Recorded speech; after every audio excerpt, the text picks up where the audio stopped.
Một mình anh lang thang trên phố nhớ mùa thu qua. Còn mình anh cô đơn nỗi nhớ những chiều mưa buồn.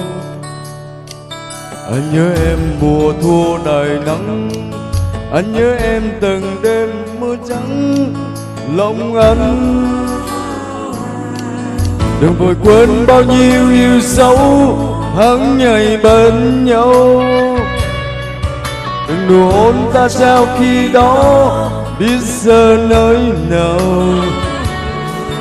Tôi nghĩ em tin trôi vào dĩ vãng, anh vẫn đi về nơi miền cát trắng mình ơi.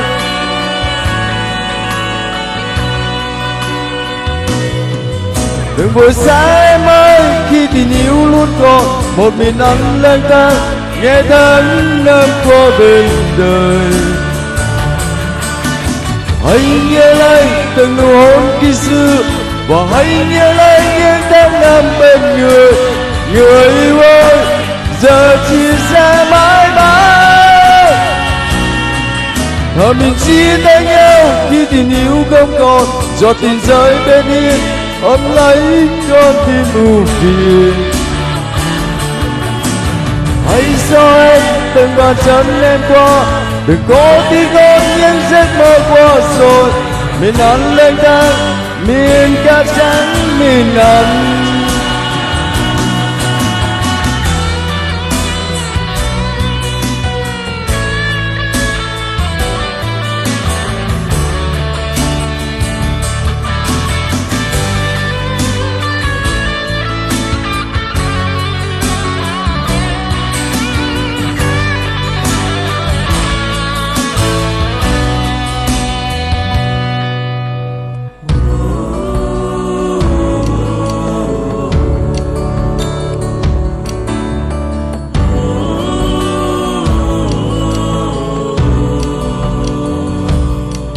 Đừng vội quên bao nhiêu yêu dấu tháng ngày bên nhau.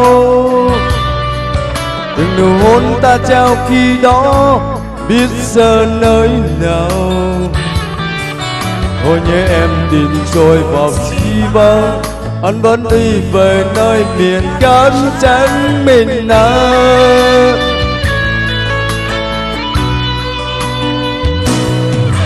Đừng vội xa em ơi, khi tình yêu luôn còn một mình anh lang thang nghe tháng năm qua bên đời.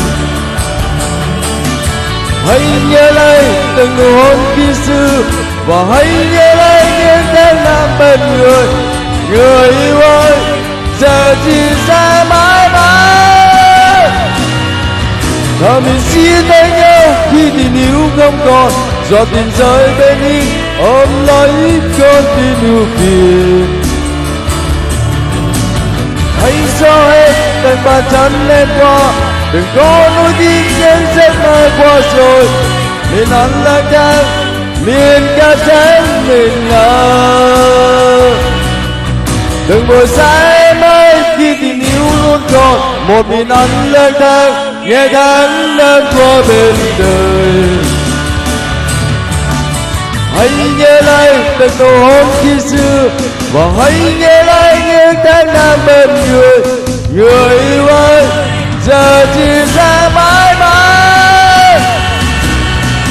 Thà mình chia tay nhau khi tình yêu không còn, giọt tiền duyên bên nơi ôm lấy con tim ưu phiền.